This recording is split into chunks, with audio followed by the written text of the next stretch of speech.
Irrid nagħti aktar vuċi lit-tfal. Iddikjarat dan is-Sinjura Antoinette Vassallo li nħatret bħala l-Kummissarju ġdid għat-tfal f'pajjiżna.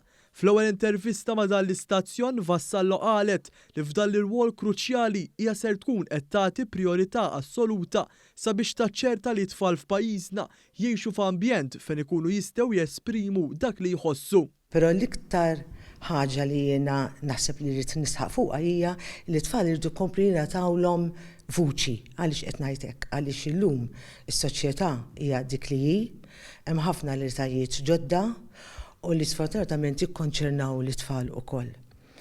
U nemmen li tfal allura għandna nisimgħuhom, għandna nagħtuhom iċ-ċans li jesprimu l-opinjoni tagħhom u jgħidu dak xi jħossu.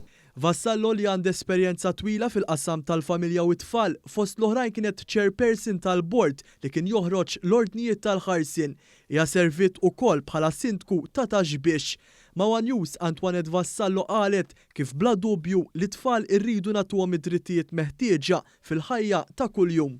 Naturalment it-tfal irridu nagħtuhom id-dinjità tagħhom, irridu nagħtuhom id-drittijiet tagħhom u konke sens ta' ugwaljanza u l-affarijiet kollha li jeħtieġu fil-ħajja tagħhom bħala tfal.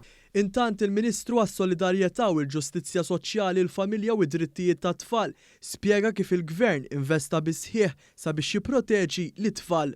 U nieħu pjaċir nirrimarka li meta telat ħatra ta' Mrs. Vassallo quddiem il-Kumitat Parlamentari ġiet approvata b'mod unanimu.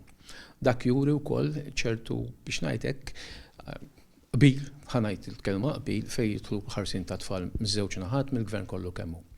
Li nagħtu vuċi li tfal huwa xi ħaġa li nemmnu fiha, dal-aħħar 4 snin għamilna ħafna fejn ħarisna l tfal fejn tajnihom aktar drittijiet li tfal bla dubju jibqa' dejjem aktar x'tagħmel.